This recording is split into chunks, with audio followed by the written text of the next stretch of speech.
ડભોઈ તાલુકાના સિદ્ધપુર ગામના રહેવાસીઓ વારંવાર વીજ ટ્રિપિંગથી પરેશાન. રોષે ભરાયેલા ગ્રામજનોએ સબસ્ટેશન ખાતે પહોંચી હલ્લાબોલ કર્યો. મોટી સંખ્યામાં મહિલાઓ, પુરુષો 66 કેવી સબસ્ટેશન ખાતે ઘસી આવ્યા અને લાંબા સમયથી વીજ કંપનીના અણઘડ વહીવટના પરિણામે દિવસમાં 15થી વધુ વખત ગમે તે સમયે લાઇટ ટ્રિપિંગની સમસ્યા. દિવસમાં અનેક વાર વીજ ટ્રિપિંગ થતું હોય છે. વીજ ઉપકરણોને તેના કારણે નુકસાન પણ પહોંચે છે. સિદ્ધપુર ગામને અલગ ફિલ્ટર આપવામાં આવે તેવી માંગ ગ્રામજનો દ્વારા કરવામાં આવી. સમસ્યાના નિરાકરણની ખાતરી આપ્યા બાદ પણ તંત્રએ કોઈ પગલાં નહીં લેતા રોષે ભરાયેલા નગરજનોએ હલ્લાબોલ કર્યો. પોલીસ આવી અને મામલો થાળે પાડ્યો હતો. ડભોઈ તાલુકાના સિદ્ધપુર ગામના રહેવાસીઓ વારંવાર વીજ ટ્રિપિંગથી પરેશાન છે અને રોષે ભરાયેલા ગ્રામજનોએ અલગ ફિલ્ટર આપવાની માંગ સાથે એમજીવીસીએલ ડભોઈ સબસ્ટેશન ખાતે પહોંચી હલ્લાબોલ કર્યો. મોટી સંખ્યામાં મહિલાઓ, પુરુષો 66 કેવી સબસ્ટેશન ખાતે ઘસી આવ્યા હતા. લાંબા સમયથી વીજ કંપનીના અણઘડ વહીવટના પરિણામે દિવસમાં 15થી વધુ વખત ગમે તે સમયે લાઇટ ટ્રિપિંગની સમસ્યા થયા કરે છે. દિવસમાં અનેક વાર વીજ ટ્રિપિંગ થતું હોય છે, જેના કારણે વીજ ઉપકરણોને પણ નુકસાન પહોંચી રહ્યું છે. સિદ્ધપુર ગામને અલગ ફિલ્ટર આપવામાં આવે તેવી ગ્રામજનોની માંગ અગાઉ કરવામાં આવી હતી, પરંતુ આજ દિન સુધી આ માંગ સંતોષવામાં નથી આવી. આ સમસ્યાના નિરાકરણની ખાતરી આપ્યા બાદ પણ તંત્રએ કોઈ પણ પગલાં નહીં લેતા આજે રોષે ભરાયેલા નગરજનોએ ડભોઈ એમજીવીસીએલ સબસ્ટેશન ખાતે હલ્લાબોલ કર્યો હતો અને વહેલી તકે ગામને અલગ ફિલ્ટર આપવામાં આવે અને જો આ માંગ નહીં સંતોષવામાં આવે તો ગાંધી ચિંધ્યા માર્ગે આંદોલન કરવાની પણ ચીમકી ઉચ્ચારી હતી.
આ સપ્લાય સ્ટેશન જ્યારથી બનાવ્યું છે ત્યારે પહેલાં અમને આવું કીધું હતું કે અહીં સપ્લાય બનશે તો તમારા ગામમાં લાઇટો ના જાય, તમને સેપરેટ લાઇટ મળશે.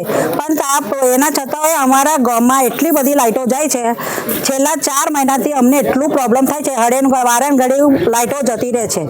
અને એના થકી આમાં છોકરાઓને બધા ગયડાઓને બધાને એટલું અઘરું પડે. રાતે હોય લાઇટો જાય, એરું જંજર આવે તો એનું અમે શું કરવાનું? સાપ આવે, વીછી આવે, બધા ઘરમાં પી જાય. છોકરાઓને બહાર નીકળવાનું કેટલું અઘરું પડે છે. અને ઉપરથી સવારે લાઇટ જતી તો છોકરાઓને અમે ટિફિન વગેરે કેવી રીતે બનાવી આપવાનું? અમારા પહેલાં ઉઠે તો અમારા પહેલાં લાઇટ જ જતી રહે તો છોકરાઓ શું લઈ જાય ખાવા? તો અધિકારી શું કહે છે? અધિકારીને અમે લોકો ગયા હતા, આ લોકો બધા, તો અધિકારીએ શું કીધું હતું કે અમે અઠવાડિયામાં તમારું બધું કરી આલીશું, અમે આવીને બધું. પણ અઠવાડિયું થઈ ગયું, 15 દાડે થઈ ગયું, મહિનો થઈ ગયો, પણ હજી એ લોકો કશું કાર્યવાહી કરી નહીં. કશી એટલે કશીને કંઈ જોવા નહીં આવતા હજી અમને કે લાઇટો બંધ છે. કાલે હોય અને 2-4 દાડાથી અમને એટલું બધું તકલીફ પડી રહ્યો છે કે એટલી લાઇટો જાય છે, 5-5 મિનિટે લાઇટો જાય છે. અમારી ટીવી, ફ્રીજ, એસી આ બધી વસ્તુ બગડે ના, હડે ઘરે 5-5 મિનિટે આવી જાય કરે તો એ બધું વસ્તુ ભરપાઈ કોણ કરી આલશે અમને? જીબી વાળો કરી આલશે અમને બધું? આમાં ઘરનું કેટલું બધું સામાન કેટલું મિક્સર વગેરે બધું કેટલું ઉડી ગયું છે, એ કોણ કરી આલશે? એનું અમારે ભરપાઈ હોય જોઈએ છે ને, એ કોણ આલે અમારે? એટલે અમે જીબી વાળાને નિવેદન છે કે અમારે અમારું સેપરેટ અમારું કરી આપજો કનેક્શન. જ્યારથી સિદ્ધપુર ગામમાં સબસ્ટેશન બન્યું ત્યારથી તે દિવસે અમને શરત કરેલી કે તમારા ગામમાં અલગ ફીડર આપવામાં આવશે, લાઇટ સેટ પણ ટ્રિપિંગ થાય નહીં.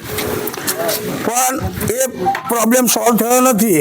4 મહિનાથી એક ધાર્યું ટ્રિપિંગ રોજનું 40 થી 45 વાર ટ્રિપિંગ થાય છે. કાલે રાત્રે પણ સવારના 5 વાગ્યાથી રાત સુધીમાં 40 વાર ટ્રિપિંગ થયું. રાતે 11 વાગે લાઇટો ગઈ, ફોન કર્યા, કોઈએ ફોન રિસીવ કર્યો નથી. અધિકારી શું કહે છે? અધિકારીઓને પહેલા પણ અમે ગયેલા, જીબી 2 વાર ગયેલા, તો 15 દિવસની મુદત આપેલી, 15 દિવસની ઉપર 1.5 મહિનો થવા આવ્યો.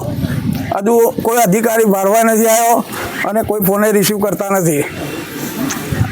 અને કાયમની તકલીફ છે, જ્યાં સુધી અમારું આ નિરાકરણ નહીં થાય ત્યાં સુધી અહીંયા ધરણા ધરવામાં આવશે. તમારી માંગો શું છે? અમારી માંગો એ જ છે કે અમારું સિદ્ધપુરનું ફીડર આખું અલગ સેપરેટ જોઈએ. તમારા ગામમાં ફીડર છે સબસ્ટેશન, હા, તો બી તમારે લાઇટો કેમ જાય છે? આ લોકોની નિષ્કાળજી. અમને ફીડર અલગ આપવામાં આવશે એમ કહેલું, તેમ છતાં ફીડર અલગ નથી આપ્યું. 11 ગામોની વચ્ચે અમારું કનેક્શન છે ડભોએ, અને પાવર પણ ઓછો પડે છે, લાઇટ ડીમ ફૂલ જ થાય છે. હજી કેટલા ગામોની લાઈટો છે? 11 ગામોની લાઇટ છે. કયા કયા તો હવે સિદ્ધપુર, ચનવાડા, ધરમપુરી, માંગરોળ, નવી માંગરોળ, કરનેટ, બોરિયાદ, વઢવાણા, ધરમપુરી. વડોદરાના સમાચાર જુઓ તથા આપણી ચેનલને સબસ્ક્રાઇબ કરો અથવા સંપર્ક કરો.